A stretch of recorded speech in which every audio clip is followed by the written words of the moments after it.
Honesty, passion, experience. It's Timberwolves Explosion, hosted on the Paladinolive network. And now, your host, Paladino Joey.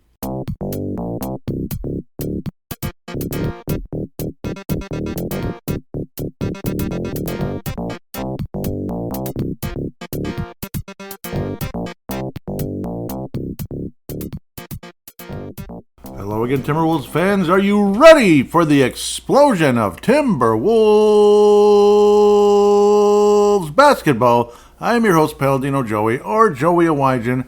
Timberwolves Explosion is available on all of your favorite podcasting apps, and I thank each and every one of you once and always for downloading and listening to this show. It is an extremely good pleasure to be back aboard with you once again today. The sky is a dark blue, and it's representing, the sun is shining and the sky is very, very blue, and it's representing exactly what's going on in this Wolves and Phoenix Suns series. Minnesota Timberwolves have been outstanding, absolutely outstanding in the two games, better than most of us could have ever imagined, myself included. I was a negative Nancy on the last episode, so on behalf of anybody else that may have felt similarly, I apologize. The Minnesota Timberwolves have taken a 2-0 lead in the Wolves and Phoenix Suns series in the Western Conference quarterfinals for 2024.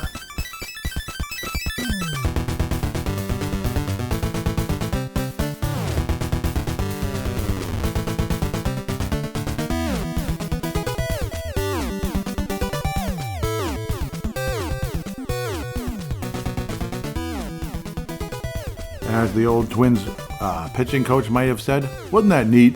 Yep, it was neat, all right. Absolutely awesome. Completely unexpected as far as I'm concerned. I thought the Wolves would be competitive in the series and actually win it in 7. I was being, in my opinion, kind of positive. Like, yeah, we can beat these guys. We'll see what happens. But now I'm beginning to think this team could beat Denver. And let me tell you, this team beats the Denver Nuggets. The sky is the limit.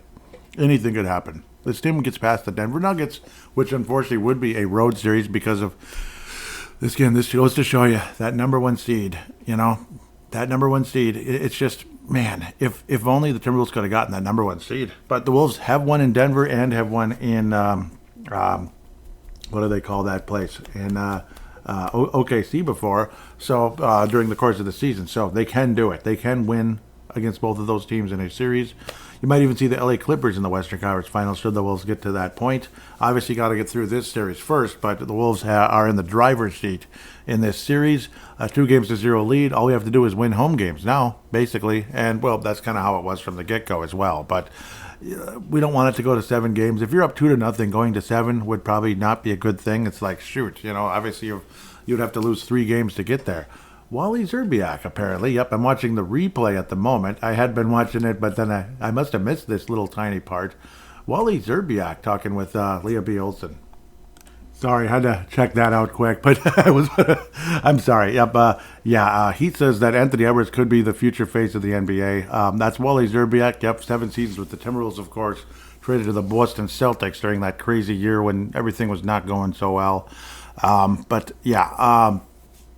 He's very optimistic with the Wolves' future here, and pretty cool to hear that. Again, with Leah B. Olson, of course, one of the main sideline reporters, and on the desk as well.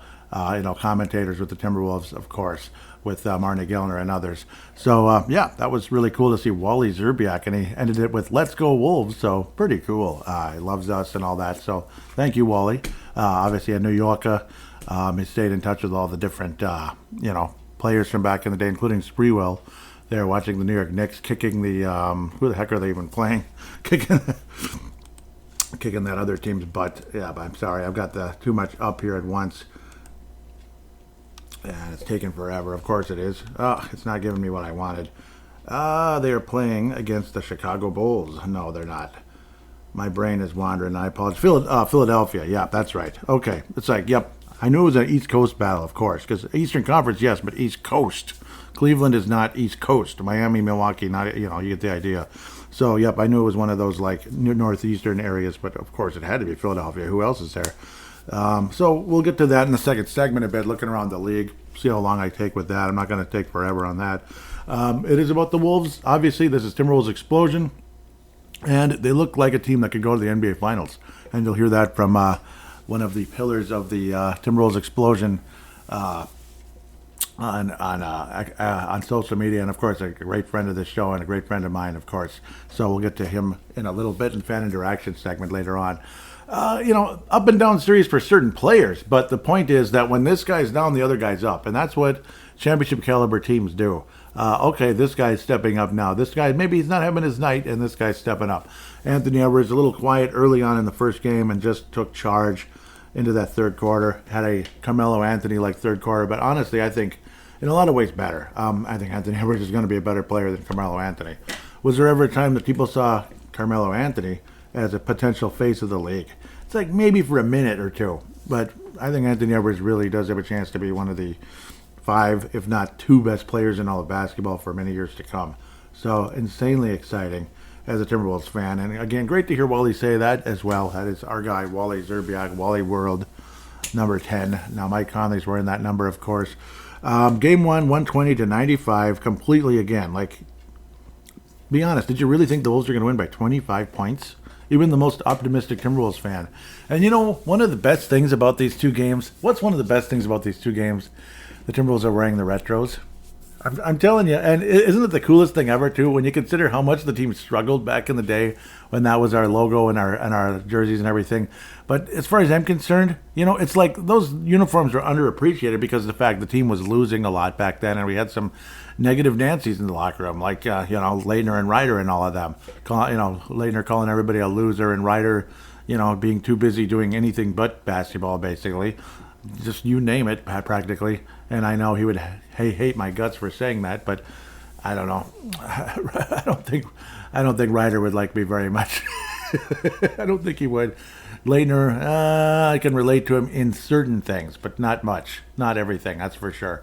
But no, it's like you think of that era, but then when you sit down and be objective, it's the best logo, and they're the best logo in jerseys that we've ever had, and quite frankly, I think they've aged very well.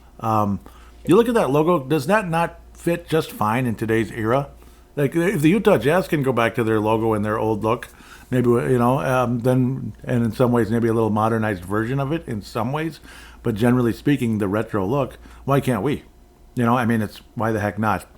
And Garnett wore that in his rookie years, so it's okay, just like Michael wore the cursive Chicago uniforms, where it said Chicago in cursive when he was a rookie. So I always kind of looked at it that way. It was kind of cool, a Michael-like thing.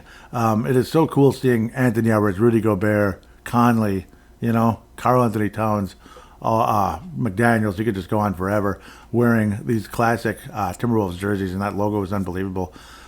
Wouldn't it be the coolest thing ever to see the Timberwolves win a championship wearing those uniforms and that logo? It'd be so cool. And that logo's on the court at Target Center of all places, despite of what's going on with the ownership and such. So that's all up in the air, and I can't really say much about it not because I'm legally bound or anything. I just, what more needs to be said at this point? It's just it's in limbo right now, and most people think it's going to end up being Taylor, and whatever, it probably will be. So that's my only comment there.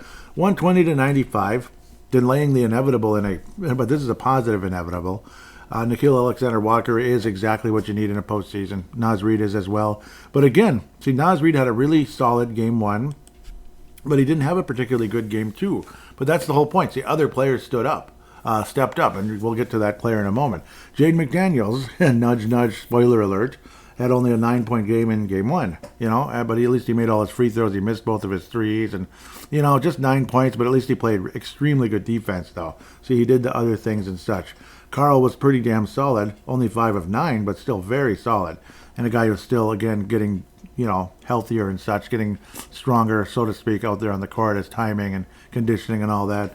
Rudy Gobert only attempted 6 shots, but made 6 of 7 at the line. See, that's what we need the most. You don't want to see Rudy Gobert, I just don't even want to think about it, but going like 3 of 10 or something, and, certain teams catching up on us and beating us. It's really annoying. 16 rebounds for him in the game. Rudy Gobert, 16 rebounds. Again, great defense throughout the night. Didn't get any blocks, but again, the defensive presence was there the whole time.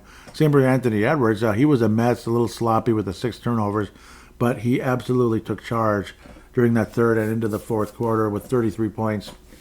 Got a little bit and it was in good fun. See, that's the thing. You got a guy like John Moran who has a big mouth and he talks stuff, and he's an ass, right? He's just an ass. And there's players all over the league like that, everywhere, including Devin Booker. They just talk, and they're jerks about it. And then you get Anthony Edwards, who has a smile on his face, and he's friendly about it. He might be talking a little bit, but it's not like to bring you down. It's about to just kind of have fun with you on the court. That's the difference. And that's why Kevin Durant was smiling and not jawing back at Anthony Edwards. Like Bradley Beal, I think, is a bit of an ass as well. I didn't really see him that way before, but he seems to be more and more than I could ever imagine. Yeah, like I've never seen Booker really as a nice guy. He's not. maybe off the court a little bit, but on the court, I don't know.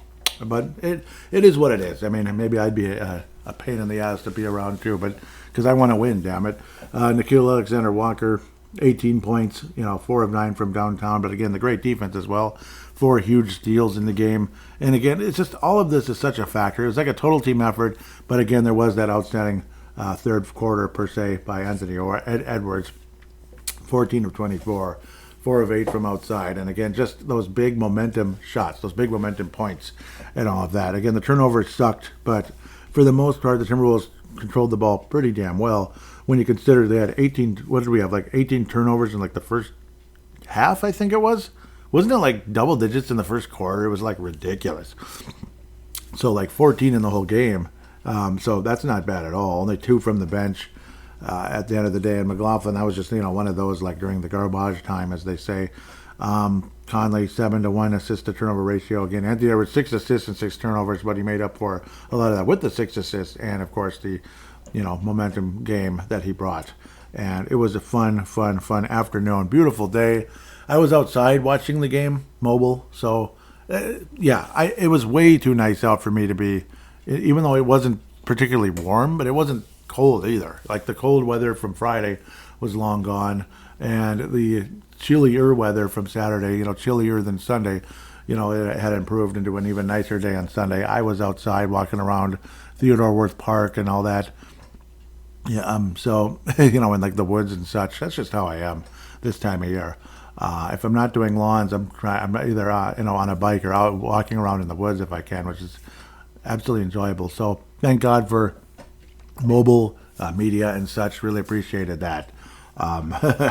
So no matter what you think about Valley Sports, it was nice to have during the during that whole game, and just during the momentum, and obviously Grady calling an incredible game. Every vibe you can imagine at the game, Grady brings it to you. He's just amazing. I love Grady, so great job. That's the most play-by-play voice, of course, on television.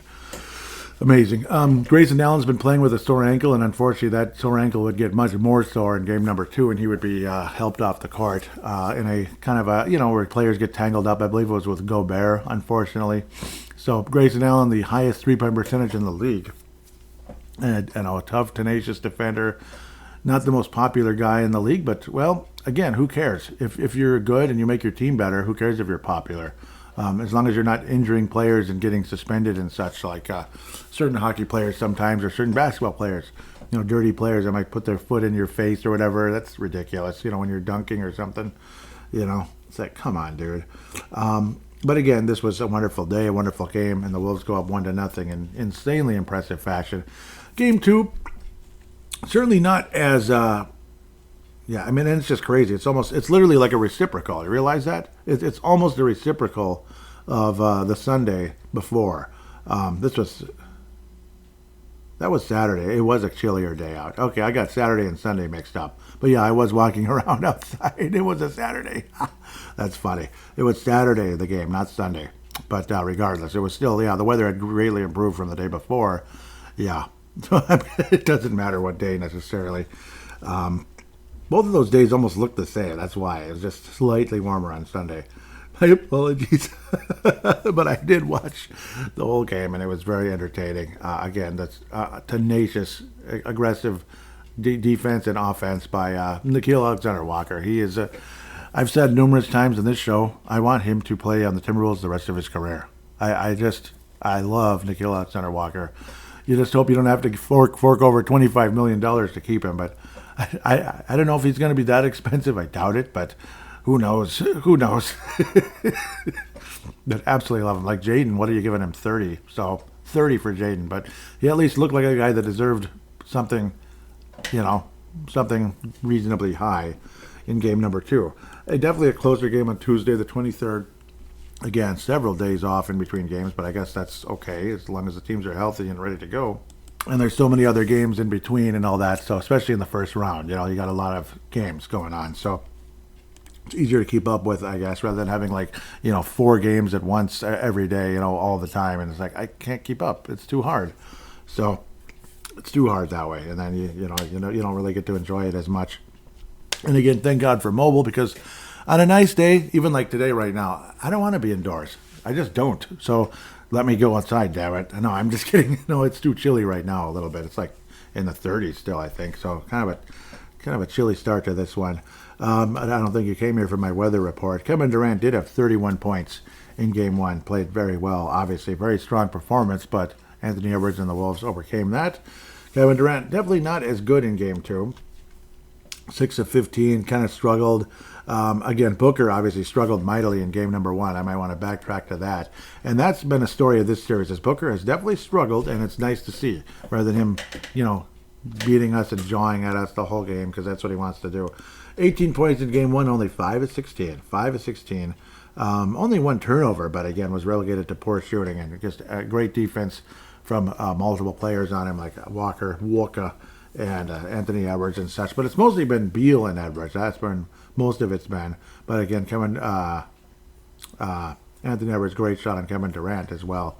Was when there was that little friendly exchange between Durant and Anthony Edwards. Mostly Anthony Edwards doing all the talking, and Durant doing the smiling, basically back.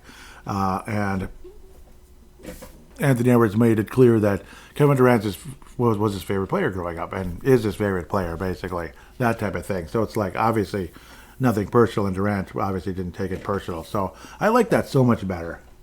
I really do. It's better. It's better than just being an ass, like John Morant. I don't respect John Morant. He's an ass. I'm just telling you how I feel. Sorry, maybe I'm going a little too far. Eric Goldin with 15 points off the bench, but Royce O'Neal relegated to nothing. Didn't even get a shot. Crazy to think about. Can be a pain in the butt to deal with, but not even a shot. Eubanks was 4 of 8 from the floor for the Suns.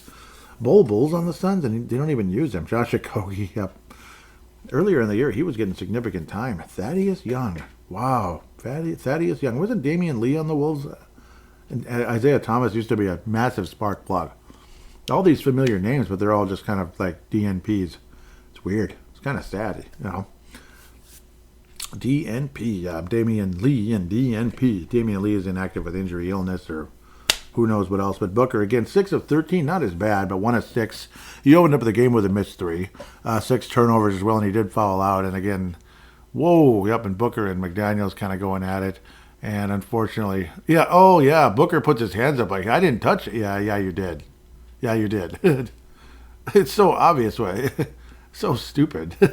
God, I hate that crap. Oh, I didn't do nothing. Yeah, sure you didn't. They both did something. God. 1 of 6 from the floor was Booker, and minus 24 as well, and he did foul out in the game. And he's not my favorite guy. Amazing, he didn't even get a tech. How does Booker not get a tech for that? So that's amazing. Just Jaden, because he was the responder to the instigator. The instigator got away with it, and the responder seems to always get all the grief. That's lame. But Jaden McDaniels would have the last laugh, wouldn't he? He struggled. He frustrated the heck out of Booker. Beal also shot 6 of 17. Again, great defense by Anthony Edwards. Tenacious. And again, that's what's so great about Anthony Edwards as well. You have James Harden, whatever. He's like, everybody thinks he's something. He's not a good defender. He's just not a good defender. I don't need to get smart about it. He's just not. So many other good guards were mediocre to below average defenders. And then you have Anthony Edwards. Maybe he came in the league like average, not below average, and he's become an outstanding defender, honestly. Also had a great block on Bradley Beal in this game. And that was awesome. I believe I believe he, not high five, it was like a five. He kind of fived, I guess, low fived the ref. It was kind of cool. I don't know if the ref even intended that or not, but it was kind of funny. It was funny. And then Beal was obviously running his mouth, and, well, again, who had the last laugh? Anthony Edwards didn't shoot particularly well, but Beal, 6 of 17, and who won the basketball game? The Timberwolves did, dang it. No, 105-93, a little closer than the last game, but still, yeah. Wolves took care of business in a game that was, Phoenix was kind of leading for a while, small lead, but the Wolves stuck with them the whole way. And again, the defense was outstanding to relegate the Suns, into the low 80s for such a long period of time, and then eventually they got to 93, making a couple of shots late. But Jaden McDaniels, an outstanding performance. Again, frustrating the hell out of Booker. Unfortunately, didn't get a technical for Booker. I don't understand that. 10 of 17, and again, Jaden McDaniels more field goal attempts than Anthony Edwards, who did get 8 assists in the game. Only 12 shot attempts, and again, that's being smart. Obviously, only 25% from the floor, making 1/4 of your shots. It's good to do other things. Obviously, play that strong defense, but also guiding the offense as well as he did. Conley made half of his shots. Awesome. Compared to the first game, which was, awful. One of his worst games as a Wolf, honestly. But it didn't matter as the Timberwolves kicked some major butt. It's funny to think Conley stunk as bad as he did in game 1. It's weird to think that. And, yeah, see, like what I'm seeing about the whole Booker McDaniels, the replay's on right now. At that stage, it was a 7-point lead for the Suns. So it's like, put that into perspective as how well the Wolves played in the second half again. Nickeil Alexander-Walker, another 10 points off the bench. Naz Reid only 1 of 5. See, but other players picked him up, like Jaden McDaniels, Rudy Gobert, tenacious, receiving in those passes and dunking. One thunderous dunk after another from Rudy Gobert. Great block in the game as well. I think one was on I think it was on Booker, if I remember correctly. But either way, it was a spectacular block. Awesome. Anthony Edwards, only 3 of 12 from the floor. Like I said, 1/4 of his shots, only 15 points. But other players picked it up. This time it was Conley. This time it was Jaden McDaniels. Karl Anthony Towns, kind of not the best game, unfortunately. One of those games where it's like it's a good thing he's not necessarily looked on as like the lone wolf, the major franchise player on the team. He's one of the best players, rather than looked on as like it's his team, he's the man. Because if it was, boy, we'd be in trouble right now. We'd probably be down 2-0 at the end of the day. Even though he had a good game 1, he did not have a good game 2. Only 3 of 7 and 12 points in minimal minutes. He got into foul trouble and was bitching and moaning and all of that. So hopefully Karl can calm down a bit, have some stronger performances, and I'm sure they're coming. Because if they are, as long as it's not taken away from other players, it's Karl, can help lead this team to a title. Absolutely. Doggone it. Yeah, it's been nice. Monte Morris has been the main backup point guard, not McLaughlin of late. So okay, got it. Did not shoot well in the game. 0 of 3 from outside and 1 of 4 overall. But a fun, a chippy game, and you're going to expect this in the playoffs. You're going to get into shoving matches and such. But guess what? It happens. Lemon and tomato juice, and we're going to talk about the lemon and tomato juice team a bit too coming up. A little bit. I'm not going to get nearly as heavy into detail as I am with this team here, because this is exciting. Timberwolves end up finishing this thing off. Anthony Edwards, momentum shots late in the game.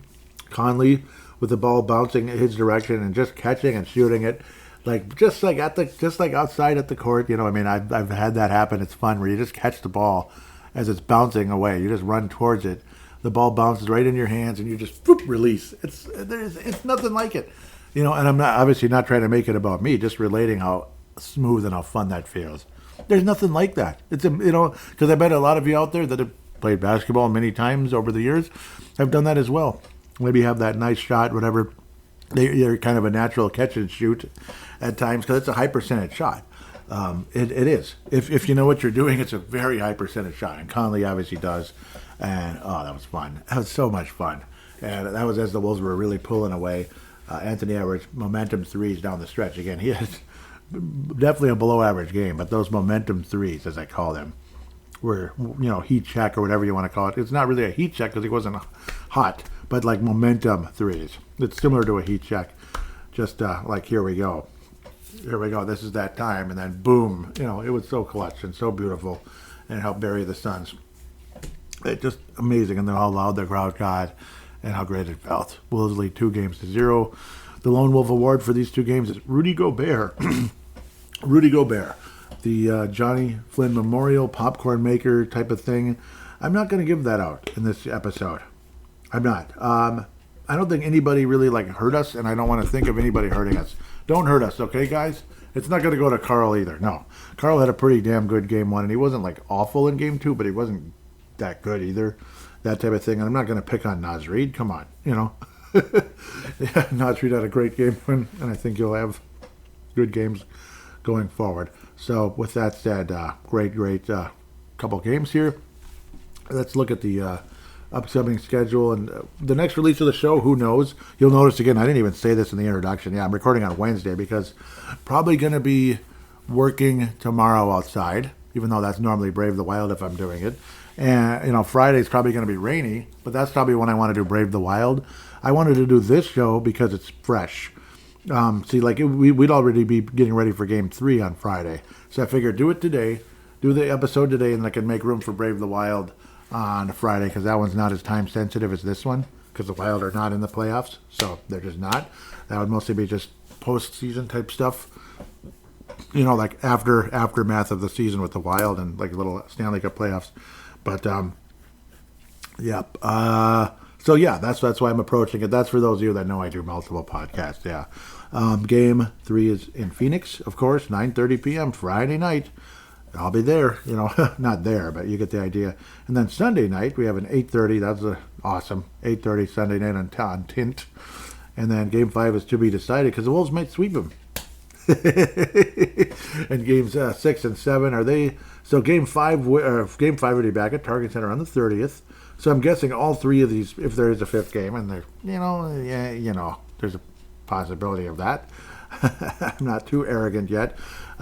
Game 6 would be Thursday in Phoenix, and Game 7 would be Saturday. May the 4th be with you. And hopefully the Wolves don't have to use the Force to get through this one. But, so it'll be next Saturday. May the 4th be with you. That's a friend of mine's birthday as well, who's a huge Star Wars fan. So God bless her. Nola Fennel. More of a Wild fan than Wolves, obviously. But, yeah, not obviously. She just is. But, yeah. May the 4th be with you. Hopefully the Wolves don't have to worry about Game 7, but we'll see. We'll see. Obviously, Wolves are in the driver's seat right now, and the next episode could be at any point, but I will be doing episodes during this series, believe me. At least, hopefully the next episode will be a gentleman's sweep or something. The Wolves will have completed a gentleman's sweep. If there is a gentleman's sweep, that would be the 30th of April, so we wouldn't even get into May with this series. Otherwise, Friday, Saturday, Sunday-ish, May the 4th, 5th-ish, 3rd, 4th, or 5th. We'll be doing an episode. Maybe the Wolves close them out in 6th. Who knows? Who knows what's going to happen? But, hopefully the Wolves hang on here and don't let Phoenix close us out in 6th. That would be disgusting. Let's not do what the Bucks. Let's not do what the Suns did with the Bucks years ago. I don't think so. That would be crazy and weird. But Wolves, I think, will. I have a pretty good feeling the Wolves close this out in 5, believe it or not. And it's crazy to think. That's my guess. That's my current prediction. So with that, I'll just say Wolves in 5 right now is my current prediction. Updated prediction. It was Wolves in 7 before. Hope I'm wrong about that. Wrong about having to go to 7 anyway. Still want the Wolves to win the series regardless. I've babbled enough about that. We'll take a quick break now and get to looking around the league.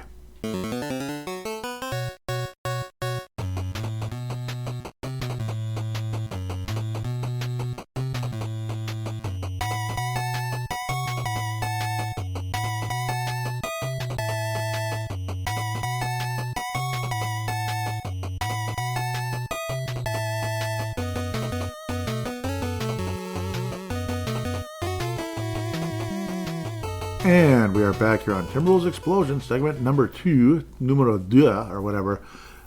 Reggie Bush reportedly is getting his 2005 Heisman back. Okay, that's breaking news on Yahoo. They like to break news, like OJ dying a while back. That was really a couple episodes ago. I think that was on Brave the Wild, though. Sorry. OKC in New Orleans, that's only one game, and OKC won by a point. Ugh. God, or they won by a basket. That was disappointing. But New Orleans, lemon and tomato juice. Go Pelicans. Wouldn't that be cool? put it this way. You want the Pelicans and or the Clippers or whatever to knock out OKC, because then if we can somehow get past Denver, which I think is possible, because we played very well against them this year. Not the last game, that sucked. But, yeah, that game sucked. But, yeah, you get past them. You have to win some road games to do it, but you get past them. And you'll have home court advantage in the West Final, which, yeah, is not Shaq and Kobe this time. It's not Shaq and Kobe this time, you know. And, man, and Boston, who is ever chokeable in the NBA Finals. If it is Boston, you never know. Maybe it's the Knicks. New York Knicks are really playing with a ton of momentum. That's for damn sure. Let's go to the East first. The East is not the least, believe me. I love the Eastern Conference most of the time because, I don't know, I hate the West because I hate all the teams in the West except for us. You know, that's just the way I see it. Get out of our way, damn it, for once. Boston Celtics 64-18 on the season. They win Game 1 comfortably, 114-94 over the Miami Heat. Jimmy Butler is out with an MCL. That is crazy. Kevin Love, only 7 points off the bench. Tyler Hero. Bam Adebayo, he's got to be probably the best player on the team right now. Hero did not have the amazing game he did before to get the Heat into the postseason, only 4-13. The Celts do some crushing of the Heats as 8-man rotation there. Drew Holiday, tenacious defender, didn't really he's kind of the Conley right now of the Celtics. Porzingis, obviously great acquisition over the season and such, and all that. Great player for the Celtics. Had an awesome season. Tatum with a 23 didn't shoot particularly well, only 1 of 8 from downtown, but the Celtics still win extremely comfortably over the Heat. I don't want to get too deep into that one. Let's keep moving. Cleveland is up 2-0 on the Orlando Magic, who got the 5th seed this year. 47 wins for Orlando. Cleveland with 48 wins. So that's your 5-4, 4-5 matchup in the Eastern Conference. Jonathan Isaac started at center. 1931 for minutes and all that, but only 3 points, 2 blocks, and only 4 rebounds. So Jonathan Isaac definitely still kind of a shell of what he once was. And Markelle Fultz, the former #1 pick by the Philadelphia 76ers, beyond a shell of himself with multiple injuries over the course of time. Joe Ingles with only 2 points. Disappointing, mate. Let me tell you, that's disappointing. Very. Gary Harris, who was always hurt but valuable when healthy with Denver. What is this, game 2? Yeah, Orlando only a lousy 18 points in the first quarter. But Cleveland winning by 10. I think this is game 2, though. Why is it just kind of showing one game? Show the whole series, you clowns. Just kidding. Yeah, there they are. Game 1, yeah, Cleveland winning by double digits in both games. So Cleveland, a comfortable 2-0 lead. Not a very exciting series. In fact, very low scoring, 97-83 in the first game. 96-86 in the second game. Yep. You know, I'm not a fan of jacking up threes and all that and that 125 to 120 type of stuff. It's annoying. I don't like it. Like jacking up threes all day, the Warriors and such. I hate it. It's garbage, I think.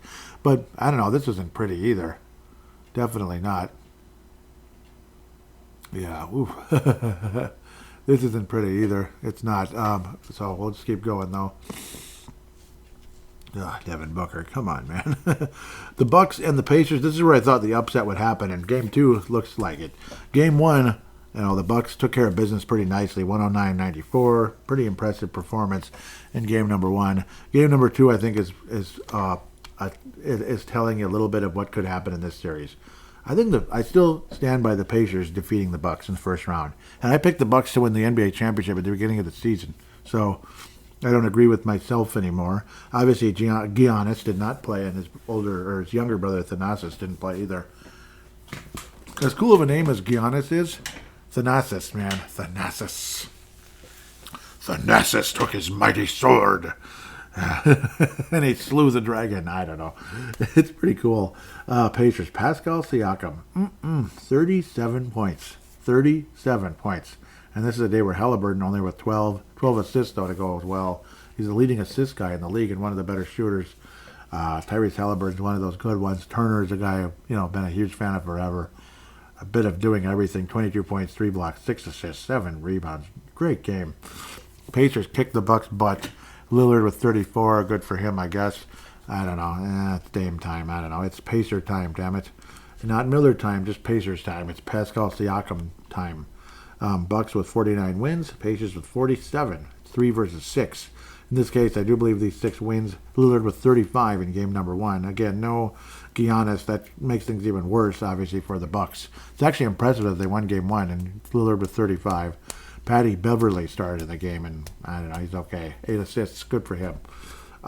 Pacers stunk except for Siakam. He's averaging 36.5 so far because he had 36 in the first game and 37 in the second game. But I will stand by the Pacers clinching the series in 6 in that one. As for the Celtics and Heat, Celtics in 4. I think Cleveland wins in 5 or 6 over the Orlando Magic. Let's say 5. Gentlemen sweep there. New York Knicks and Philadelphia 76ers. New York Knicks win a close thriller type of game in game number 2. Game number 1, they beat them fairly well. They didn't exactly kick butt, but they got the job done. 111-104. The Knicks, the New York Knicks over Philadelphia. Knicks with 50 wins, and they're the number 2 seed, which tells you something. It's all Celtics in the East. So only 50 wins, and they're the number 2 seed. Just imagine if the Wolves win all their 50-win seasons, they would have been a number 2 or number 3 seed, this year. Sad. Tyrese Maxey, son of former Timberwolves Marlon Maxey. Crazy, out-of-control player, but I don't know, we had hopes with him at times. Kelly Oubre, ugh, he drives me nuts. Tobias Harris, only 7 points. Joel Embiid played about time, right? 29 points. And Kyle Lowry, solid performance with 18 points in game number 1. But the Knicks would be too much. Josh Hart with 13 rebounds with 22 points. Brunson, 22. McBride, huge factor off the bench with 21. Great job. On to game 2. Again, a thriller type of a win in game number 2 as Dante DiVincenzo caps with a rally with a 3-pointer to help the Knicks. Dante DiVincenzo, again, valuable championship college player with the Villanova Wildcats. Big fan of Villanova, obviously. DiVincenzo of the Knicks with 19 points. Jalen Brunson with 24. Hart with 21 and 15 more rebounds. Man, great job. McBride, 9 points off the bench. McBead. Joel Embiid with 34. Maxey with 35. But just not enough. Unfortunately, New York Knicks clutch down the stretch and up 2-0 in their Eastern Conference battle. They're trying to get past Philadelphia. That series could go 6 or 7, honestly, because I think Philadelphia is still a huge factor. I will say Knicks in 6, I guess, right now. Yeah, it's going to be something like that, but I don't think Philadelphia is going to beat the Knicks. They're clutch and they're getting the job done. So good for the New York Knicks. New York Knicks having success is a good thing. Come on, why isn't it showing it? Go back. Okay. I still say the Celtics win the East. I think that's a pretty comfortable assumption. Cleveland versus Boston, round 2, 5 games, Boston. Yep. Indiana versus New York could be a great series. Indiana might even pull off an upset there, but Knicks will probably take care of business in 6 or 7, something like that. And then Boston, New York, that's also a 6 or 7 game series with the Celtics representing the Eastern Conference. OKC and New Orleans, great first game. New Orleans hung in there the whole way, but frickin' Oklahoma wins by 2 points, 94-92, which again tells me I think OKC can be beaten by the Wolves in the Western Finals if that's what happens. Brandon Ingram only 12 points. You'd think he could get more than that. Valanciunas with 20 rebounds, 20. CJ McCollum obviously a huge factor with 20 points to get the Pelicans going forward in a lot of ways. Trey Murphy the third with 21. Shai Gilgeous-Alexander, obviously clutch and dangerous like he always is, with 28 points. He was one of the, he's the main reason why the Oklahoma City Thunder were able to get their first win of the series. This might almost end up being like, I remember the Lakers in Oklahoma City, where Oklahoma City almost beat the Lakers in that series. It's crazy years ago. That was way back in the day, obviously, when Durant was so new.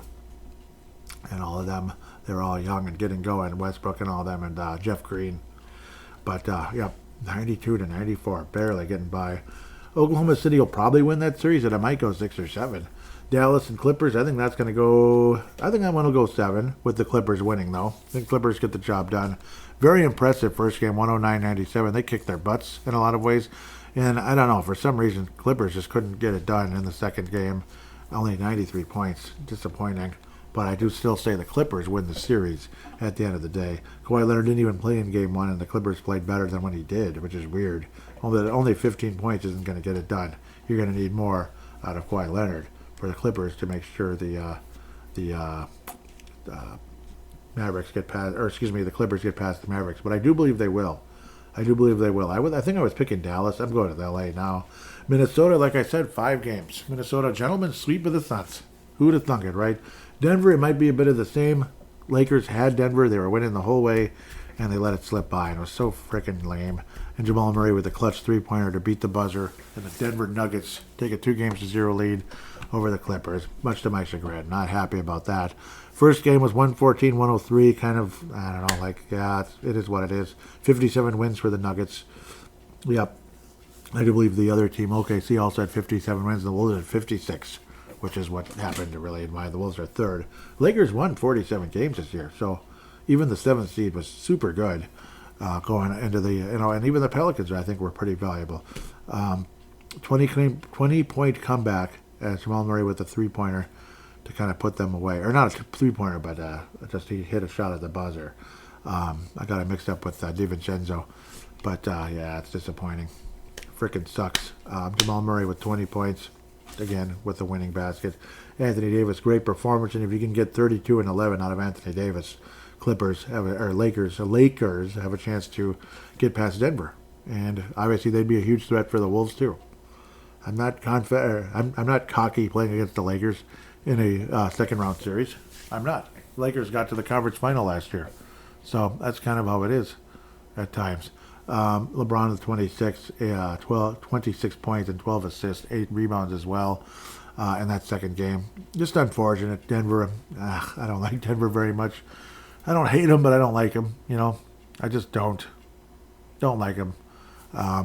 Hopefully the Timberwolves can get past them if that's indeed who we're going to play in the second round, and odds are that's probably the case. Again, the Wolves have to finish the job versus Phoenix first, and I'm not overly cocky about that either. So, because I just simply can't be. Again, it's devastating. The Lakers should have won game 2. Could have made a much better series and maybe tire out Denver a little bit. But 20-point comeback, man, oh man. But, yep, I think Denver probably wins in 5 or 6, and it's Minnesota and Denver in round 2. I'm beginning to think the Wolves could get it done in 6 versus the Denver Nuggets. What do you think of that?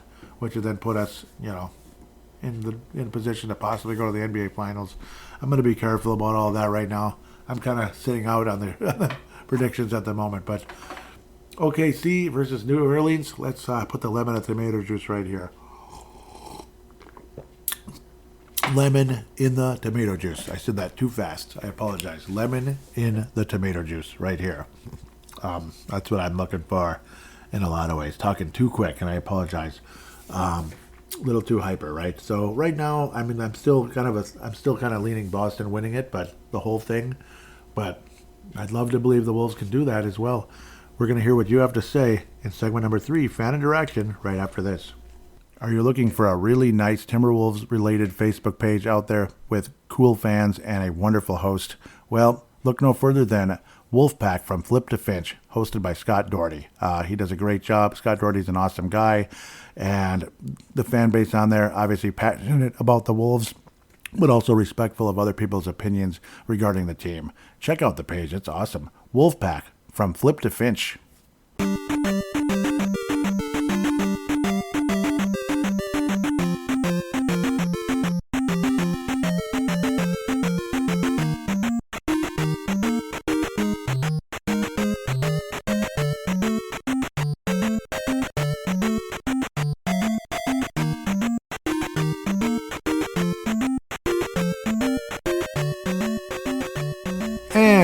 Back here on Timberwolves Explosion, segment number 3. Timberwolves Explosion fan interaction at TWolvesEX.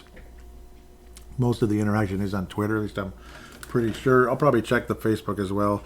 Facebook.com/Timberwolves Explosion, and on Instagram it is Timberwolves_Explosion as well.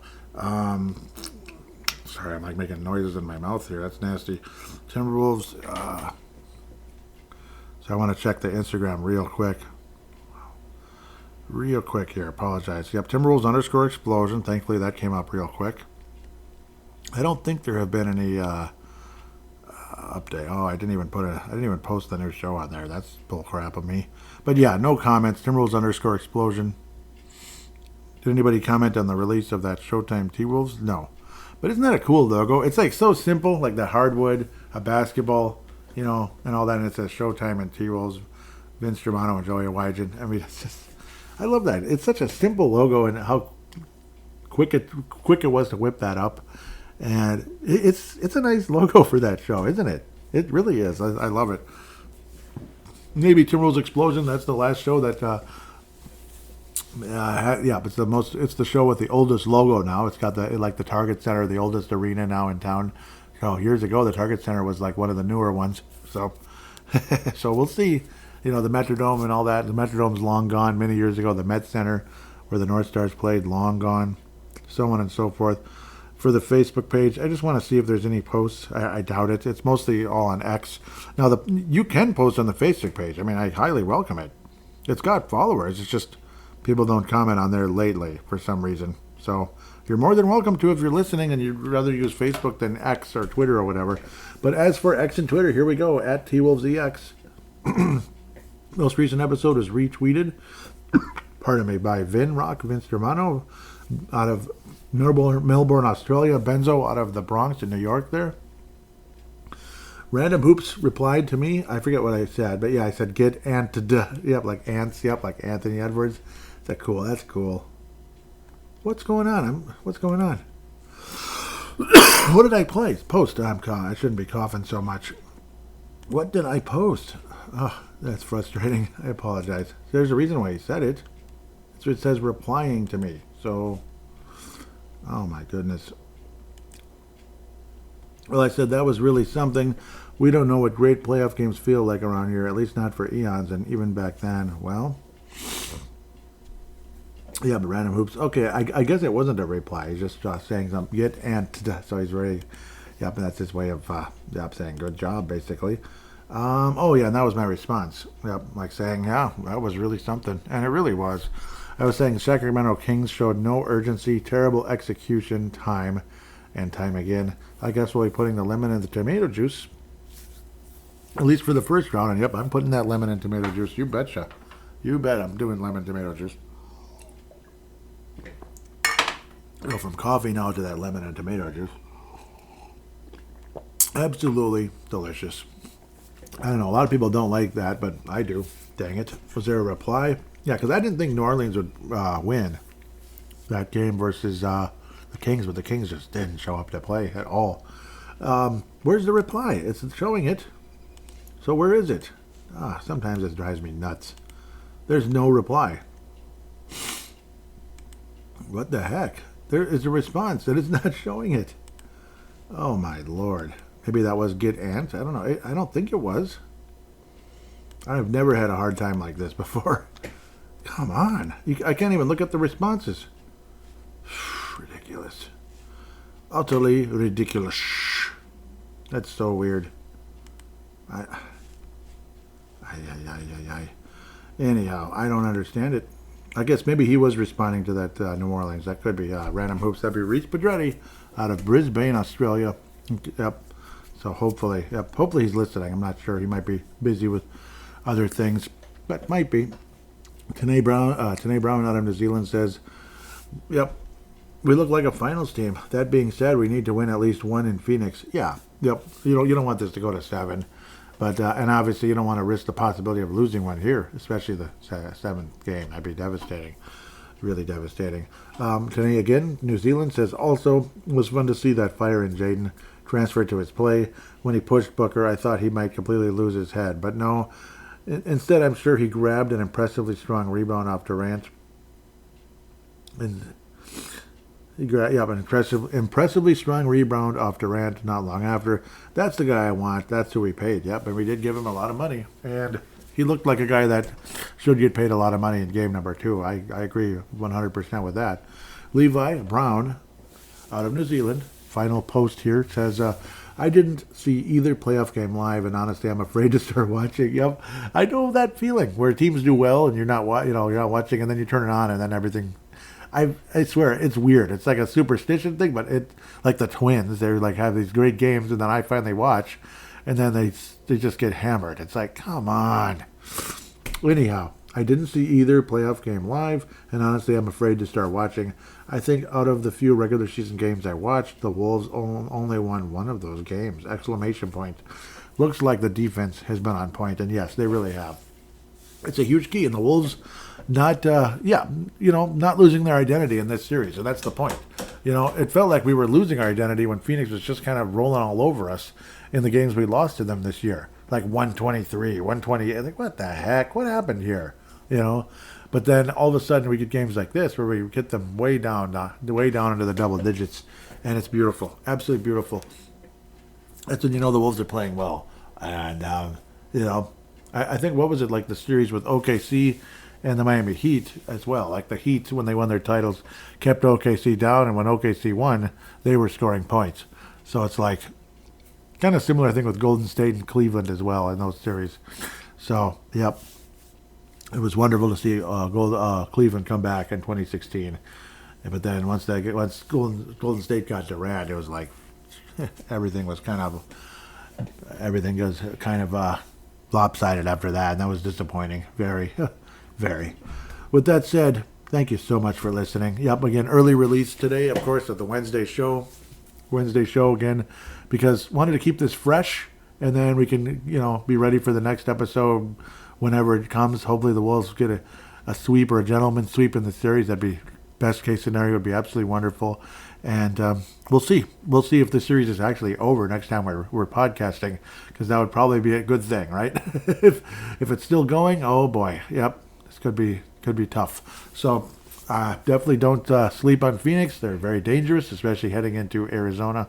So we'll have to wait and see what happens. Unfortunately, Arizona, Phoenix is the Suns are going to be on their own now during winter months for the next 5 years or so. Because the Arizona Coyotes, are moving to Utah to join the Jazz, of all places. So the Utah Jazz will now have a cross-sport partner playing during the same time in the NHL. So the Utah Yetis, or whatever they're going to be called, and Arizona will have a chance to have a new team, though, in the next 5 years or so by getting an arena situated rather than playing in front of 5,000 fans in a college arena, which is unacceptable for a core 4 team. So with that said, have yourself why am I talking about hockey, right? But it's it's just interesting to think that Arizona's going to be by themselves for a while. So the Phoenix Suns, pardon me, they're the only team called Phoenix now. Everybody's Arizona this and Arizona that. Arizona Diamondbacks, Coyotes, and the Cardinals, pardon me. So with that said, have a wonderful few days here. Hopefully the Timberwolves can finish this up and eclipse the Phoenix Suns. Wouldn't that be amazing? With that, take care and God bless.